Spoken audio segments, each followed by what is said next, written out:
Oh, that's gonna be cool. Okay, guys. Hi. It is 2:08 on December 1st, 2012, and I've been talking to everybody about building the new firmament and the aquaponics project that we're working on here, and really I've been kind of holding it on my own for a while, and Randy comes up on the weekends and helps, but it's an idea that we both had a long time back, and he and Kim pulled together to purchase this property, and we're setting it up right now. And I just wanted to give everybody a little bit of what I've been talking about in a video. I keep on talking about building the new firmament, and about how what I'm doing is very fractal to what's going on planet, and what we're all doing it together as a collective spiritually to modify Mother Earth and bring her through this birthing process into the 5D. And anyway, in here, this is the inside of the barn. It was literally covered in poo-poo, about, a quarter-inch thick, and I came in and literally pressure washed everything from the top to the bottom, and then got it all good and clean.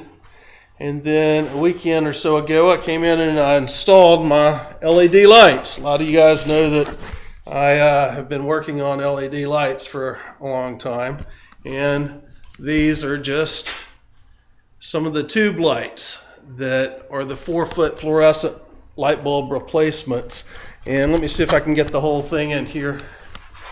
That is 270 watts. Each one of those bulbs are 15 watts a piece for a 4-foot, and they put out about 1,700 lumens.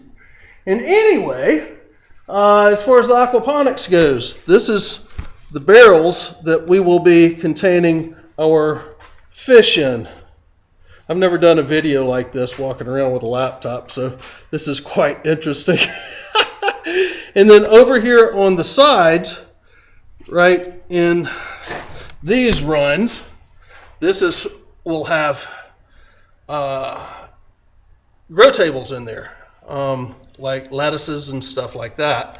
And those are already pre-suspended here in this barn. It was kind of neat how that was all set up when we moved in, and we can just switch it from using it for animals to using it for plants.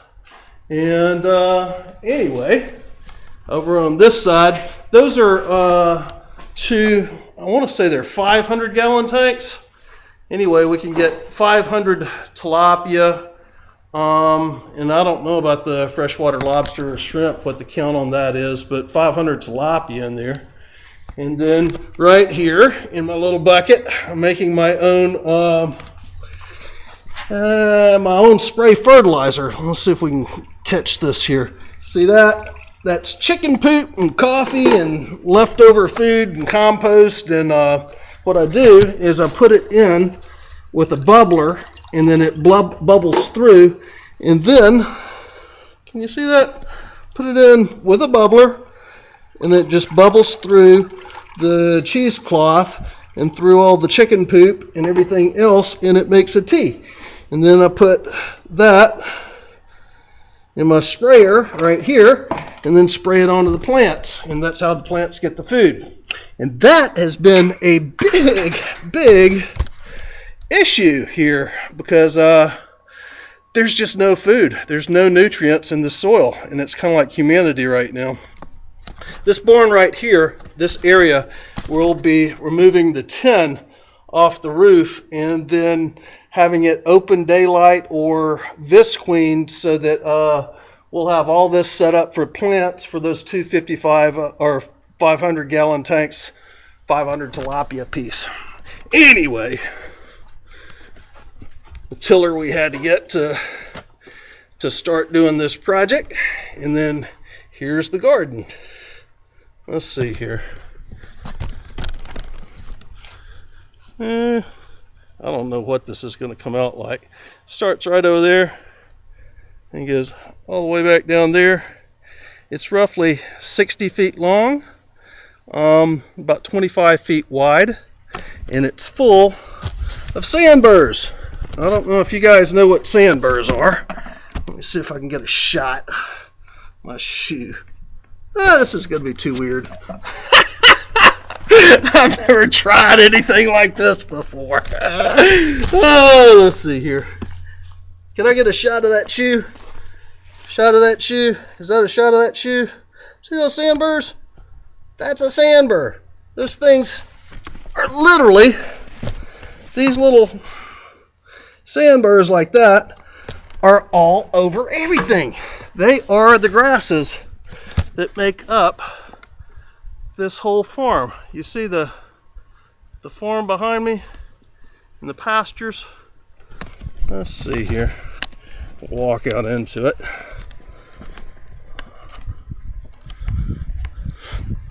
Okay, the pastures behind me right now, they are just absolutely full of plants that has those sandburrs, and so was this garden. And they stick to everything, and they've got little hooks on them, little barbs, and when they get in your fingers, they barb into the well, right at the nerve tissue anyway, and down below the skin, and they stay in, and they hold like a fish hook, and it's really frickin', it'll drive you crazy. Anyway, this whole garden was absolutely full of the same thing. And for the first 2 times, I was coming out and weeding each row by hand. And as I would weed it by hand, and we were pulling out all the roots with the sandburrs in it, and those are the sandburr plants, and they go deep into the ground. Where is it? Can you see it? Yep, like that.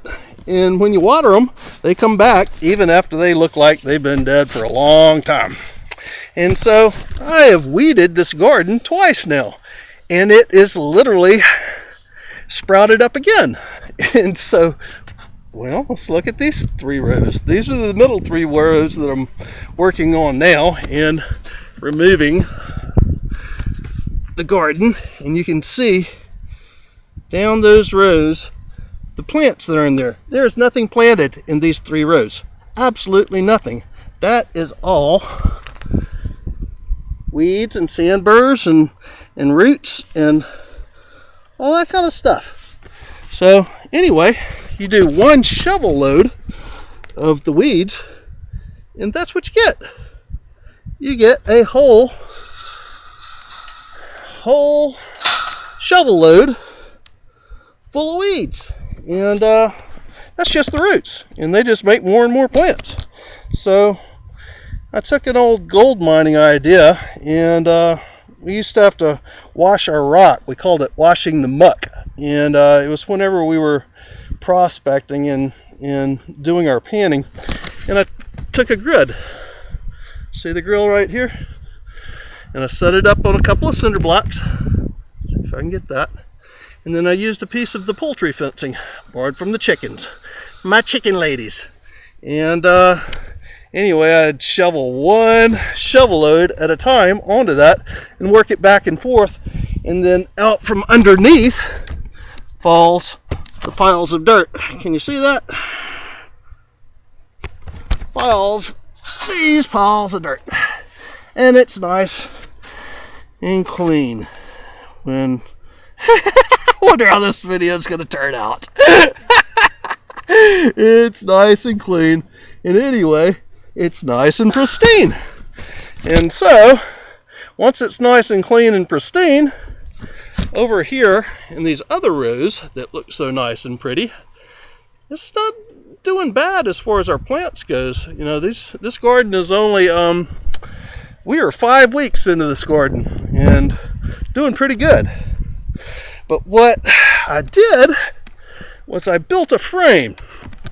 I had to go get some new earth. The soil, just sand wouldn't work. So we got in big dump truck load of good mixed soil, and don't want the orbs all over the place. We got in a good truckload of good mixed soil, and the truck got stuck right over there on the other side of the garden going into the cattle gate to put it where I wanted it to. And anyway, he had to go home and get his bobcat to come back out here and get the truck unstuck. And not only did the truck get stuck, he blew a tire right at the same place, and it was a trip. So anyway, we got the dump truck out, and that's why I ended up with the 2 piles of dirt here, because it had to get removed from the dump truck before we could even pull the truck out to get it out of here. And so anyway, I wanted this dirt someplace else, and here's where it lies. So it's all got to be done by hand. So anyway, we came through, and I initially tilled the ground a couple of times and cross-tilled it and everything, and then I planted my rows. And I have literally, like I said, had to come through twice now and do the weeding. And I don't know if you can see this, like this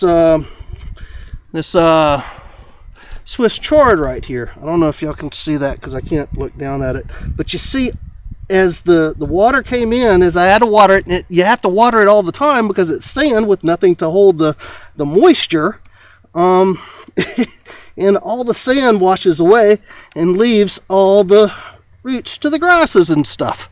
And so that's what I'm dealing with here. And so that's why I built my whole unit right here, to come out, remove all the roots, and then come over here to my frame. I don't know if we can see that. My frame right here that I put in the lines of the rows, and then I fill this up with the new mix soil right there, and then I water it down, and then I come back in, and just like here, I mold the sand up on the sides of the mounds all the way down so it holds it in place, and then transplant all the, this is the new Firmament, and I transplant from the old 3D into the 5D garden. So anyway, that's basically what's going on here. It is very much like a new Firmament, and with every shovel load of weeds that I'm pulling out, it's like a mudra, and I am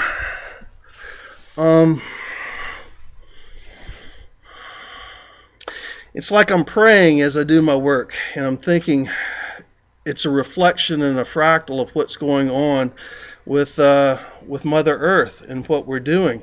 We've got bad soil on Mother Earth, and it's all sandy, and it's watering through, and we're having to spiritually revive it. We're having to organically turn it to 5D, and that's what I do here. With every shovel load I take out, and with every box of new dirt that I put in, and transplanting the old plants, ascending the old plants from the old 3D earth into the new Firmament, then it's a prayer, it's a ritual, it's my mudra for what I'm doing with Mother Earth also. It's the exact same thing. It's a reflection. It's the same thing inside me. It's the same thing in this garden. It's the same thing in what we're doing to ascend Mother Earth and humanity. And at the same time, we're ascending our universe. And so when I was talking about new Firmament, I wasn't kidding. I'm not kidding at all. And it's a labor of love, and this is what I'm doing. And then we'll get the aquaponics set up, and that'll be the easy stuff. But right now we're having to weed Mother Earth and put in a new Firmament and build new spiritual soil for everybody. And anyway, that's enough for this video. Love you all. Bye for now.